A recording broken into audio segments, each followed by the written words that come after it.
Здраво на сите и добре дојдовте во моето ново видео.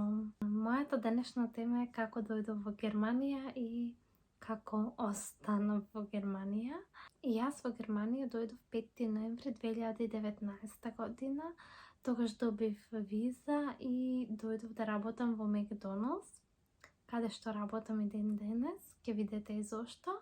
Јас кога дојдов тука, татко ми беше тука и имавме исто пријатели и роднини кои што многу ни помогнаа. Тоа е многу важно да знаете доколку одете во некоја држава или доколку идете тука, многу е важно да имате луѓе кои што ќе ви помогнат, затоа што доколку не знаете јазик е многу тешко. Јас не знаев јазик, татко ми не знаеше јазик. Кога дојдов, по една недела започнав да работам во Макдоналдс и ништо не знаев. Се ми беше ново. Знаете, кај нас нема Макдоналдс. Имаше порано, но повеќе не.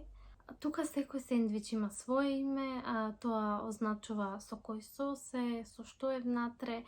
Луѓето кои живеат овде го знаат тоа, но јас многу грешки правев и не ми беше јасно. Работев со група други млади луѓе како мене и тие беа сите семејство, братучеди, другари, другарки и секогаш кога ќе се случеше нешто, некоја грешка, тие секогаш ме обвинува мене, затоа што јас не можев да се бранам, не знаев да зборувам. Се случуваше и јас правив грешки, но и кога не сум направила грешка, секогаш и јас ги трпев последиците. И да знаете, на секое работно место е така, на секое ново работно место додека ве прифатат, мора да имате многу големо трпение. Тоа не значи дека треба да се откажете. Јас немав опција за да се откажам, затоа што знаев, доколку се откажам, треба да се вратам Македонија. Доколку се вратам Македонија, вие знаете, јас сум од село, ние работевме тутун и пиперки. И тоа е стварно многу тешко. Јас работев од мала. Откако завршив средно, се работев во една печатница и шминкав. Тоа траеше некаде 3 месеци, после тоа добив виза, дојдов во Германија. Тоа ми беше единствена мотивација да останам, иако многу тежок период поминував. Среќа првиот ден имаше една жена од Македонија која многу ми помогна и таа ми кажуваше се. После тоа полека се навикнуваме. Тешко е кога не знаете јазик. Се разбира, јас имав луѓе кои што ми помогнаа да се пријавам за здравство, за банка, за сите тие работи што мора да ги направите кога ќе дојдете во Германија, но јас знаев дека луѓето не можат да идат со мене секогаш и знаев дека морав да најдам начин да се снајдувам сама. Во тоа време знаев многу малце англиски јазик. Доколку нешто повторам, не ми замерувајте затоа што го снимам по втор пат. Едниот пат снимав, не сум ја вклучила камерата. Да. По 3 месеци јас морав да ја продолжам визата и да одам сама во општина. Јас имав таква трема, јас многу се плашев, мислев дека ако не знам да зборувам, ако не можам да се разберам, тие мене нема да ми дадат виза и така натаму. Од тоа многу се плашев. Но таму секој ве разбира, затоа што луѓето од други држави се овде прифатени, колку и да мислиме дека тие се вакви, такви или онакви, ние сме прифатени. Вистински сте прифатени без разлика дали знаете многу или малце јазик. Јас од почеток почнав да зборувам германски, преведував на Translate и одев. Пример, кога требаше да ја продолжам визата, јас преведив на Translate, ги имав сите документи што ми беа потребни, само требаше да ги дадам и да ми земат отпечаток од прст, да се потпишам, толку. Јас појдов таму, го кажав тоа што го преведив на Translate и тие ме прашува, ми кажува, ништо не разбирам, ник сврштен и тоа беше тоа, тие знае. Но се снајдов исто во првите недели откако дојдов во Германија морав да одам на контрола за очите. Тоа морав затоа што затоа што јас од мала носам лејки и едната ја загинав и немаше шанси. Не ми беше добро, имав главоболка, морав да носам лејки, ги носам и ден денеска и исто таму морав да се снајдувам. Може би ова видео ќе биде многу долго, но има многу детали кои што сакам да ги кажам. После тоа, откако јас работев во Макдоналдс, веќе може би 2 години, да. И јас добив прилика да одам во друга фирма, фабрика. И знаев дека доколку појдем таму ќе имам поголема плата. Во меѓувреме, дури бев 2 години Макдоналдс, ја завршив курс, B1 положив и можев да зборувам германски. Тоа со визите продолжување траеше на 6 месеци, на година и пол процес. Цело време се продолжува. И јас појдов кај мојот шеф и му кажав дека јас од утре нема да идам на работа. Тука имаше лутење, викање, затоа што јас многу добро живеев со сите, многу добро бев прифатена и многу добар работник бев, морам да кажам, затоа што се трудев, затоа што во тоа време беше корона и јас не се заминав на одмор, јас работев стално и работев по 200 сати месечно и тие затоа многу и ме прифатија и ме ценеа. Нормално, кога некој има корист од мене, нормално дека би ме прифатил. Тие ми се лутеа, дојде другиот шеф, после тоа ми кажа дека доколку не давам оставка, како што е правилно, пример, вие откажувате, имате отказен рок 1 месец и во тој месец вие мора да работите, додека не ви најдат замена. Јас бев договорена одма другиот ден да почнам во фабриката, само уште требаше да се направат тие документи и такви работи. Тој ме избриша од планот, ми рече добро, само дека треба да платам некаква казна, 100 евра, така нешто, во ред, јас. Важно ми беше да не го испуштам тоа работно место само.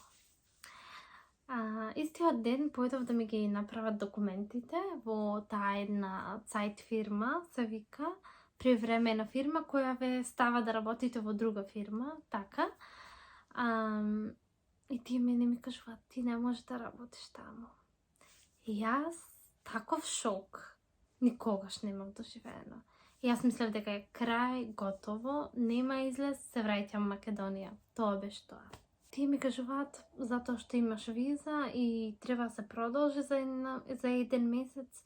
Ние не продолжуваме и таа фирма нема да те преземе одма, ти треба да работиш минимум 2 години таму и така натаму. Не ме презедоа. Јас со плачење се враќам во Макдоналдс и одам в биро кај шефот и плачам и го молам да ме врати. Истиот ден давам оставка, истиот ден се враќам назад. Пред тоа кога дадов оставка, пред да одам во фирма, тој мене ми кажа дека ако останам, дека ќе добијам плюс, дека ќе земи мајка ми да работи таму, затоа што мајка ми беше дојден Германија и имаше корона, не можеше да се вработи.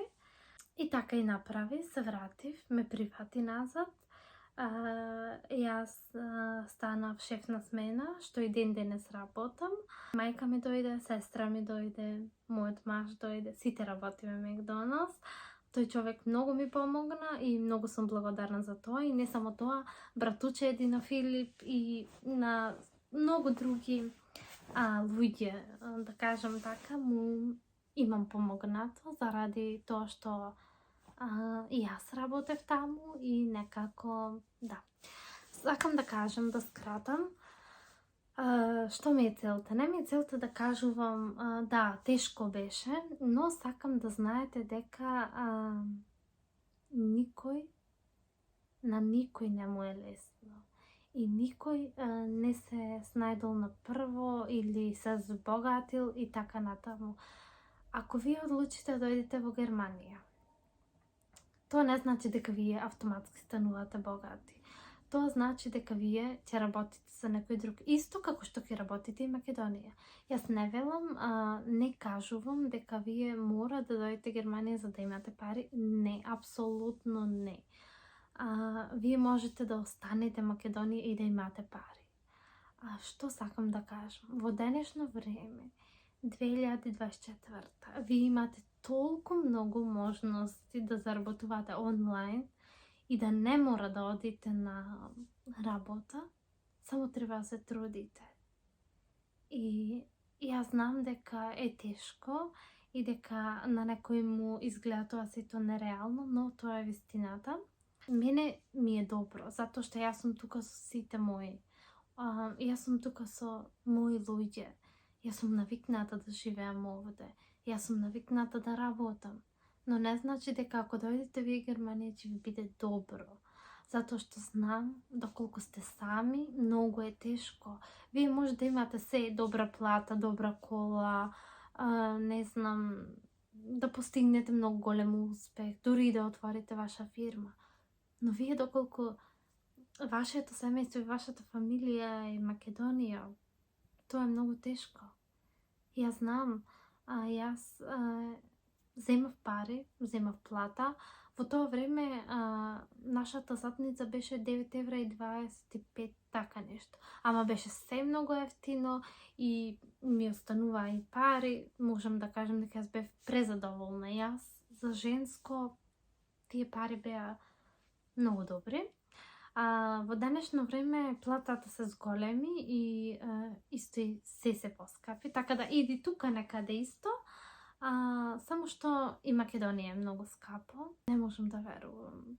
Не знам. Ова не е демотивација за не дојдете Германија. Напротив, многу е добро кога пробувате многу нови работи. Но мора да знаете доколку идите овде, мора да се трудите да се запишете на курс, да научите германски, тоа вас ви треба, и да не се откажувате. Тоа е единствено нешто што ви треба, без разлика каде и да одите, што и да правите. Немојте да се откажувате и никогаш немојте да се предавате. Борете се за себе. Доколку вие не се борите, никој нема да се бори за вас. Јас многу работи сум поминала, на многу места сум била вратена, но едноставно сум сватила дека јас морам да се борам. Исто и со YouTube. Јас почнав YouTube да снимам затоа што тоа ми е хоби. Јас YouTube го сакав од секогаш. Сега имам можност да снимам и многу сум благодарна за тоа. Јас не снимам за пари, не снимам за да заработувам од YouTube. Јас снимам за да стварам своји спомени. За еден ден, по неколку години, многу ми е криво што не сум снимала порано. Искрено. Еден ден, по неколку години, кога ќе отворам да видам што сум правела, каде сум била, во кој стан сум живеела, каде сум работела, кои били луѓе со мене. Еден ден моите деца да имаат да напишат Ивана Светко и да излезам. Затоа што вакви работи се непроценливи. Која секунда од мојот живот ми е важна. Не е важно каде сте, колку заработувате. Ако работите во некоја добра фирма Македонија, тоа не значи дека ако откажете и дојдете овде, ќе бидете богати. Не. Германија е држава во која што вие ги оставате сите пари. Плаќате трошоци, имате осигурување, имате различни работи кои мора да ги платите. Германија е направена таква што ако вие не се потрудите да заштедите, истите пари идат и одат. Ако имате фирма, пример, вие мора да плаќате данок. Вие заработувате, ама плаќате данок. Плаќате штоер. И тој штоер после го враќате и после пак го плаќате. Парите идат и одат цело време во круг. И не е стварта да остануваат во ова, стварта е да вртат, да правите нешто, да живеете, да работите, да имате доволно да преживеете. Извинете што е многу долго видео, но сакам да кажам, гледав едно видео, таму кажува, замислете што му требало на нашите баби и дедовци да бидат среќни. Нив му требало да имат покрив над главата, да имат да јадат, такви минимални работи. И тие биле среќни. А ние сега да прашаш некој млад човек, што сакаш да имаш во животот, со што би бил успешен? Знаете ли што ќе ви одговори? Да имам голема куќа, да имам убава кола, спортска, да имам некој бизнис, не знам. Не, за да бидете среќни не ви треба тоа. Верувајте ми. Секој од нас треба да биде среќен затоа што го има. Затоа што во денешно време животот е многу скап и многу работи сакаме да дозволиме. Но едноставно треба да го оцениме првин тоа што го имаме. Затоа што некој нема ни толку. И никогаш не заборавајте од каде сте дошле. Јас живеам 4 години во Германија. Никогаш нема да заборавам што сум работела и како сум живеела Македонија. Затоа што сега да ме праша некој што мислиш за тоа време, јас би му кажала тоа било најубавото време што сум го поминала. Вие не знаете какви спомени имам јас. Пример. Иако било тешко, ние сите сме работеле заедно. Иако било тешко, ние сме се труделе да имаме. Иако не сме имале луксус, ние сите заедно сме седнувале на една трпеза да јадиме. Знаете ли тоа колку многу значи? Не разбирате што сакам да кажам. Денешното време е такво. Малце излегов од темава, се извинувам. Ова е мојата приказна, како дојдов во Германија и како живеам. Јас сум многу благодарна за се што сум постигнала, најмногу за тоа што сум научила колку толку германски, затоа што тоа премногу ми служи. Моја препорака за вас, правете се што ве прави среќни, доколку идите овде само за пари, немојте тоа да го правите. Доколку идите да изградите живот, пари и други планови, спојување на семејство, такви работи, тогаш да. Едно ќе ви речам, овдека има секакви луѓе, посебно ако живеете во голем град. Јас сум, фала Богу, во многу мал град. Треба да мислите на еднината на вашата еднина и на еднината на вашите деца. На безбедноста на вашите деца, затоа што знаете се што се случува. И јас, кога би подобро размислила, би живеела во најмало место, во село, каде што нема многу луѓе. Затоа што така мислам дека би се чувствувала посигурно и посреќно. Но нема секој таква можност. Јас ќе ви снимам видео како да дојдете Германија со виза, како да најдете работа, како да најдете стан. Тоа секако ќе ви го снимам во наредното видео. Извинете што излегов малце од тема, сепак ова беше моја приказна. И доколку ви се допадна, ставете лайк, сабскрайб, пишете ми во коментар се што ве интересира за Германија и за животот овде. Јас ќе ви снимам се што сакате. Следно видео планирам да биде како да најдете стан, куќа и такви работи. Ние се гледам во следното видео. Трудете секој ден да ви биде убав каде и да сте. Чао!